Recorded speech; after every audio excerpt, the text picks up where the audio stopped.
بسم اللہ الرحمن الرحیم۔ السلام علیکم۔ رسول اللہ صلی اللہ علیہ وآلہ وسلم کی 10 عادات مبارکہ۔ آپ صلی اللہ علیہ وآلہ وسلم پوری حیات طیبہ بیمار نہ ہوئے۔ السلام علیکم ویورز، اس ویڈیو کو آخر تک ضرور دیکھیں۔ صبح جلدی اٹھنا۔ رسول اللہ صلی اللہ علیہ وآلہ وسلم صبح بہت جلد اٹھ جایا کرتے تھے، بلکہ ایسی کوئی روایت نہیں ملتی کہ آپ صلی اللہ علیہ وآلہ وسلم کی تہجد بھی کبھی قضا ہوئی ہو۔ سورج نکلنے سے کچھ وقت قبل اور 1 گھنٹہ بعد تک کا وقت آکسیجن سے بھرپور وقت ہوتا ہے۔ آج سائنسی تحقیق کی بنیاد پر بھی صحت کے اعتبار سے 24 گھنٹوں میں یہ بہترین وقت ہوتا ہے کہ جس میں آپ کو زیادہ سے زیادہ آکسیجن لینے کا موقع ملتا ہے، جو کہ آپ کی صحت مند زندگی کے لیے ایک بہترین مفید عمل ہے۔ نمبر 2، آنکھوں کا مساج۔ صبح نیند سے اٹھنے کے بعد رسول اللہ صلی اللہ علیہ وآلہ وسلم آنکھوں کا مساج فرمایا کرتے تھے۔ باڈی کا پورا نظام 11 سسٹم پر مشتمل ہوتا ہے۔ نیند سے اٹھنے کے بعد یہ سسٹم بحال ہونے میں 11 سے 12 منٹ لیتا ہے۔ اگر آپ آنکھوں کا مساج کرتے ہیں تو یہ سسٹم 10 سے 15 سیکنڈ میں فوراً بحال ہو جاتا ہے۔ نمبر 3، بستر پر کچھ دیر بیٹھے رہنا۔ رسول اللہ صلی اللہ علیہ وآلہ وسلم بستر سے اٹھ کر کچھ دیر بیٹھے رہتے تھے اور معمول تاکہ 3 دفعہ سورہ اخلاص پڑھتے تھے، کہ جس کو پڑھنے میں تقریباً 1 منٹ صرف ہوتا ہے۔ آج میڈیکل سائنس بتاتی ہے کہ ہمارے دماغ میں ایک کیپیلر ہے کہ جس کے ایک حصے سے دوسرے حصے کے لیے بلڈ کے لیے ایک پل بنتا ہے۔ اس طرح اس پل کے ذریعے سے ہی ہمارے پورے دماغ کو بلڈ کی سپلائی بحال ہوتی ہے، کہ جہاں سے ہمارے تمام تر اعصاب یعنی پورا جسم کو کنٹرول ہونا ہوتا ہے۔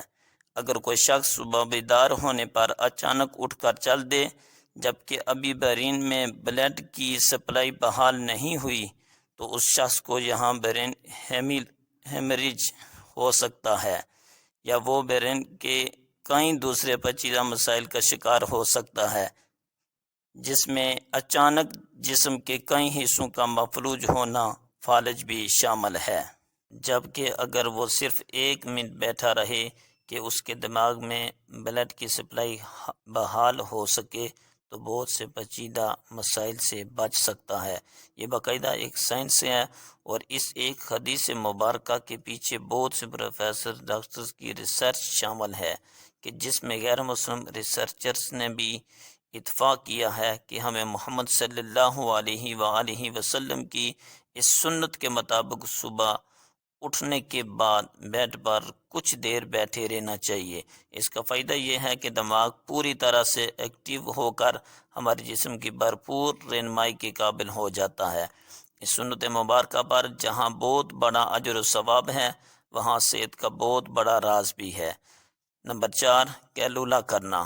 آپ صلی اللہ علیہ وسلم کی عادت مبارکہ تھی کہ دوپہر کے کھانے کے بعد 1 گھڑی کے لیے 20 سے 25 منٹ آپ صلی اللہ علیہ وسلم لیٹ جایا کرتے تھے۔ اس کا فائدہ یہ ہے کہ تقریباً 68% افراد میں جب وہ لنچ کرتے ہیں تو ان کا معدہ تھوڑی مقدار میں الکوہل پیدا کرتا ہے۔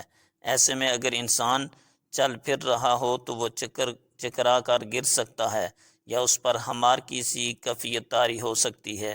یہی سبب ہے کہ آپ ہمیشہ دوپہر کے کھانے کے بعد اپنے آپ کو تھوڑا بوجھل سا محسوس کرتے ہیں۔ اگر ہم کچھ دیر لیٹ جائیں تو الکوہل سے پیدا ہونے والے ہمار کا ذہن پر زیادہ دباؤ نہیں آئے گا، اور وہ باڈی فنکشنز کے لیے زیادہ فعال رہے گا، اور ہم کسی بھی طرح کے حادثے سے بچ سکیں گے۔ اس کے علاوہ بھی اس سنت مبارکہ پر عمل نہ کرنے کی صورت میں بہت سے صحت کے مسائل کا خدشہ رہتا ہے۔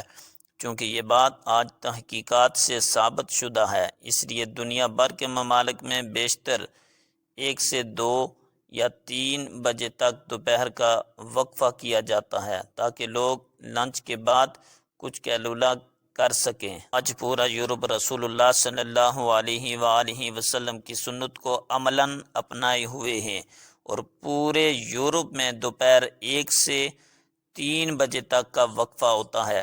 انہوں نے سنت رسول صلی اللہ علیہ وآلہ وسلم پر ریسرچ کی، اپنایا، اور ہم سے کہیں بہتر صحت کا معیار رکھتے ہیں۔ نمبر 5، کھانے سے پہلے پھل نوش فرمانا۔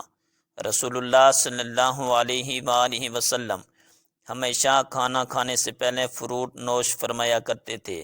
آپ صلی اللہ علیہ وسلم کی عادات مبارکہ تھی کہ آپ کھانے کے بعد پھل نوش نہ فرماتے تھے۔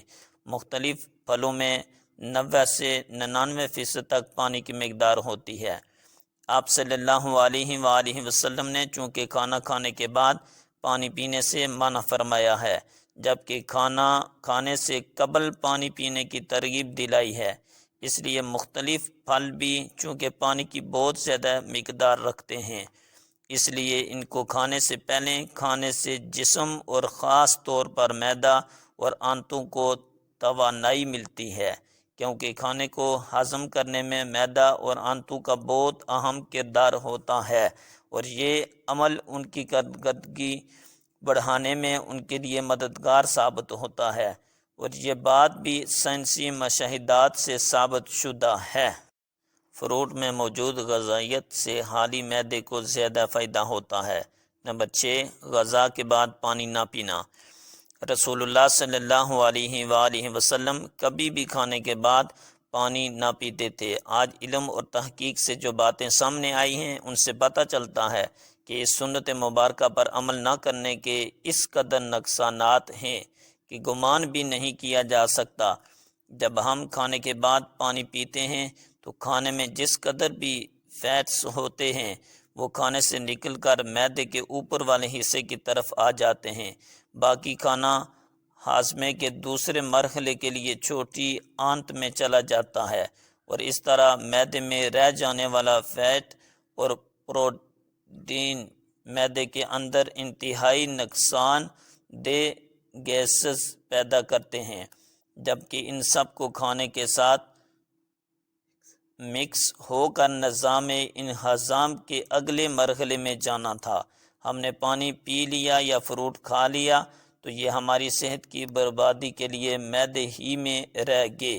ایک حدیث رسول صلی اللہ علیہ وآلہ وسلم کا مفہوم ہے کہ اگر کھانا کھا لینے کے بعد پانی کی حاجت ہو تو محض چند ایک گھونٹ لے لو اور اس کے بعد روٹی کا ایک لقمہ کھا لو۔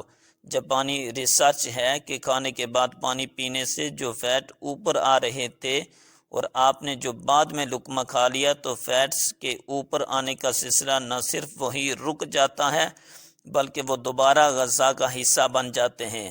اس لیے کھانا کھانے کے بعد پانی ہرگز نہیں پینا چاہیے کہ جو پیٹ میں نہ صرف گیسز تیزابیت بدہضمی کا باعث بنتے ہیں بلکہ بہت سے دل کے امراض کا تعلق بھی اسی سنت مبارکہ پر عمل نہ کرنے کے سبب سے ہی ہے۔ نمبر 7، وضو۔ ہم دن میں 5 فرض نمازوں کے لیے کم از کم 5 بار وضو کرتے ہیں، کیونکہ وضو کے بغیر نماز نہیں ہوتی، اور منہ، ناک، ہاتھ، بازو، سر اور پاؤں دھوئے بغیر وضو نہیں ہوتا۔ یعنی دن میں 5 بار ہم جسم کے ان تمام اعضاء کو دھوتے ہیں۔ وضو میں ہم جسم کے تمام ظاہری اعضاء دھوتے ہیں کہ جن پر مٹی اور کاربن لگ جاتی ہے۔ آج سائنسی مشاہدات یہ بات ثابت کرتے ہیں کہ جسم کے جن اعضاء پر مٹی یا کاربن لگ جاتی ہے تو اگر ان کو صاف نہ کیا جائے اور وہ جسم کے اس حصے پر زیادہ دیر لگے رہیں تو ان اعضاء اور دماغ کا کنیکشن کمزور ہو جاتا ہے، یعنی جسم کا اعصابی نظام کمزور ہو جاتا ہے، کیونکہ وہ مسلسل دماغ کو یہ پیغام بھیج رہے ہوتے ہیں کہ جسم پر کوئی چیز آ گئی ہے اور اس کی صفائی کا اہتمام کیا جائے۔ اگر ایک شخص صبح منہ دھوتا ہے اور اس کے بعد شام میں آ کر دھوتا ہے تو اس کے اعضاء اور دماغ کا تعلق کمزور پڑ جاتا ہے کہ جس سے بعد میں وہ بہت سے اعصابی مسائل کا شکار ہو سکتا ہے۔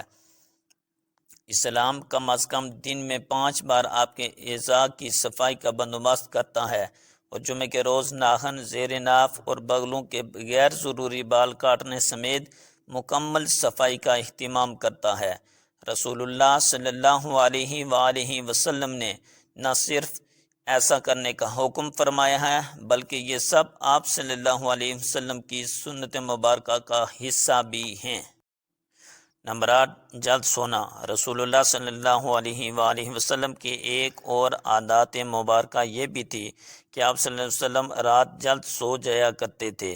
عموماً آپ صلی اللہ علیہ وآلہ وسلم نماز عشاء کے فوراً بعد سو جاتے تھے، یعنی رات جلد سونا اور صبح جلد اٹھنا آپ صلی اللہ علیہ وآلہ وسلم کے معمولات میں شامل تھا۔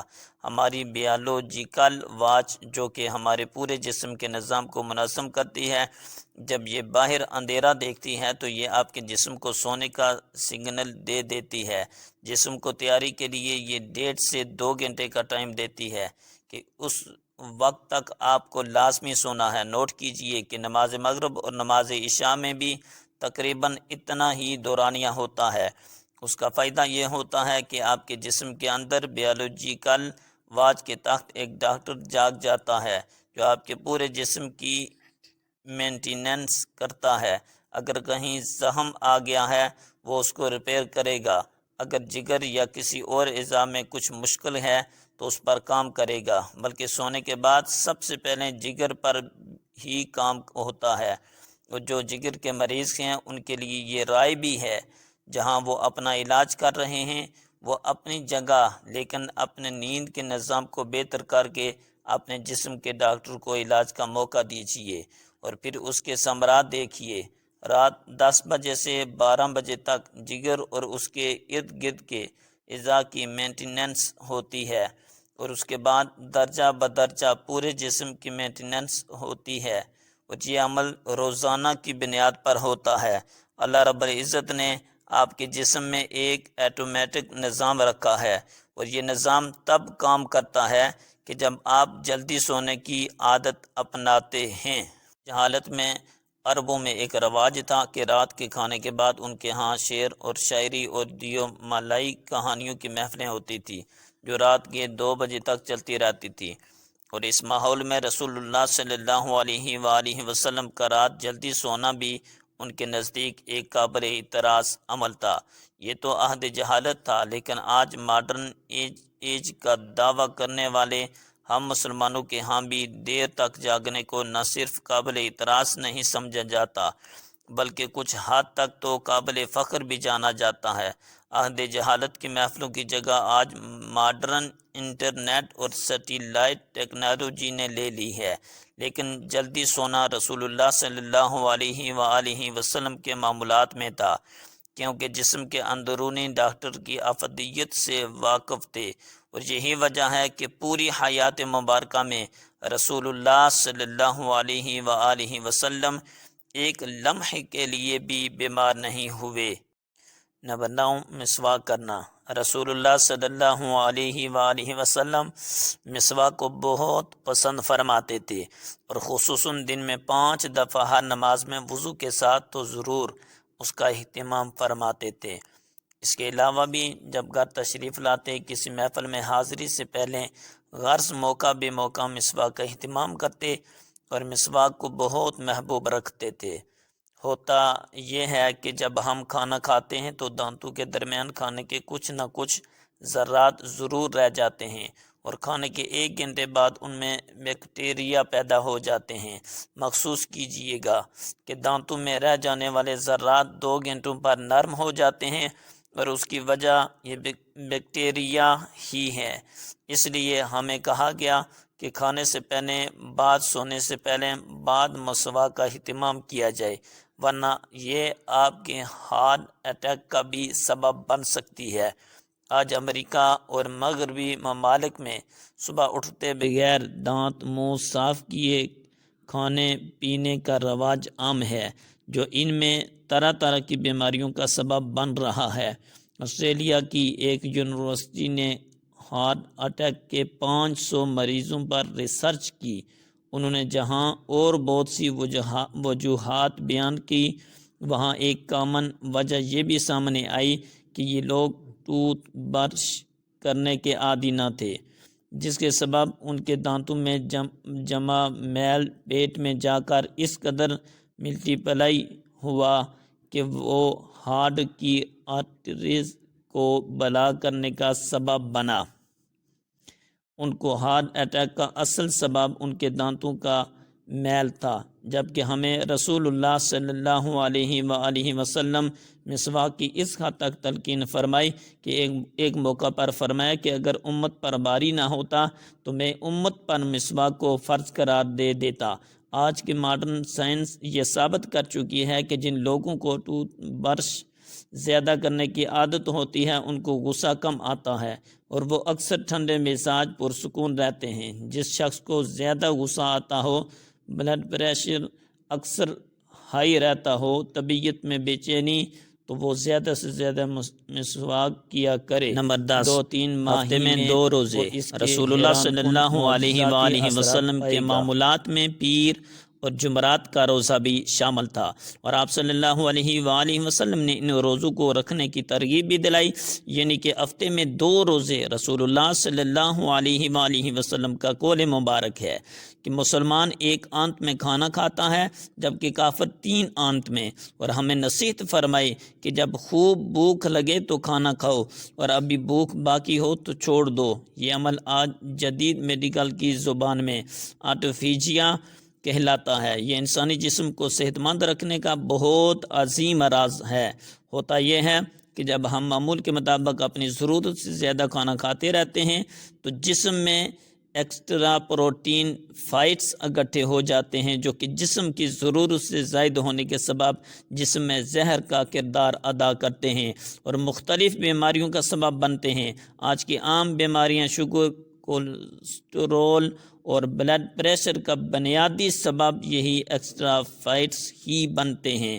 جب آپ کو بھوک لگتی ہے تو جسم کے ہنگر جوسز یعنی جسم میں کھانا ہضم کرنے کا خود کار نظام پوری طرح سے تیار ہو جاتا ہے۔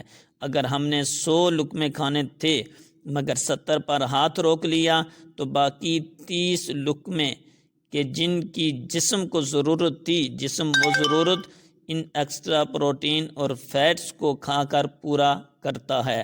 جسم اپنے خود کار نظام کے تحت اکٹھے ہونے والے زہر کو ختم کرتا رہتا ہے اور آپ صحت مند رہتے ہیں۔ اب جب 3 روز کچھ کوتاہی ہوگی اور آپ نے پیر کو روزہ رکھ لیا تو دن بھر کے طویل روزے کے باعث ایٹوفیجیا کے عمل کو ایکٹیو ہونے کا بھرپور موقع ملتا ہے اور 3 روز کی کوتاہی کو وہ ریپیئر کر دیتا ہے۔ پھر 2 روز کے معمولات اور جمعرات کا پھر روزہ، جب یہ سنت رسول صلی اللہ علیہ وآلہ وسلم آپ کے معمولات کا حصہ بن جاتی ہے تو بیماری پیدا کرنے والے سیل ایٹوفیجیا کا عمل ہفتے میں 2 بار دہرائے جانے کے باعث اکٹھے ہی نہیں ہو پاتے اور آپ سدا صحت مند رہتے ہیں۔ آج ہم سائنسی تحقیقات پر ہیں، کیا ہم اس انتظار میں ہیں کہ سائنس رسول اللہ صلی اللہ علیہ وآلہ وسلم کی سنت مبارکہ کو پروف کرے تو ہم اللہ کے رسول صلی اللہ علیہ وآلہ وسلم کی سنتوں پر عمل کرنا شروع کریں گے۔ حقیقت یہ ہے کہ سائنس رسول اللہ صلی اللہ علیہ وآلہ وسلم کی سنتوں سے بہت پیچھے ہے اور آپ صلی اللہ علیہ وآلہ وسلم کی ساری حیات طیبہ سنتے ہیں ہمارے لیے مشعل راہ ہیں اور انہی میں ہمارے لیے دنیا اور آخرت کی کامیابیاں اور راحتیں ہیں۔ لَقَدْ كَانَ لَكُمْ فِي رَسُولِ اللَّهِ أُسْوَةٌ حَسَنَةٌ، اے مسلمانوں تمہارے لیے اللہ کے رسول صلی اللہ علیہ وآلہ وسلم کی زندگی میں ایک بہترین نمونہ ہے۔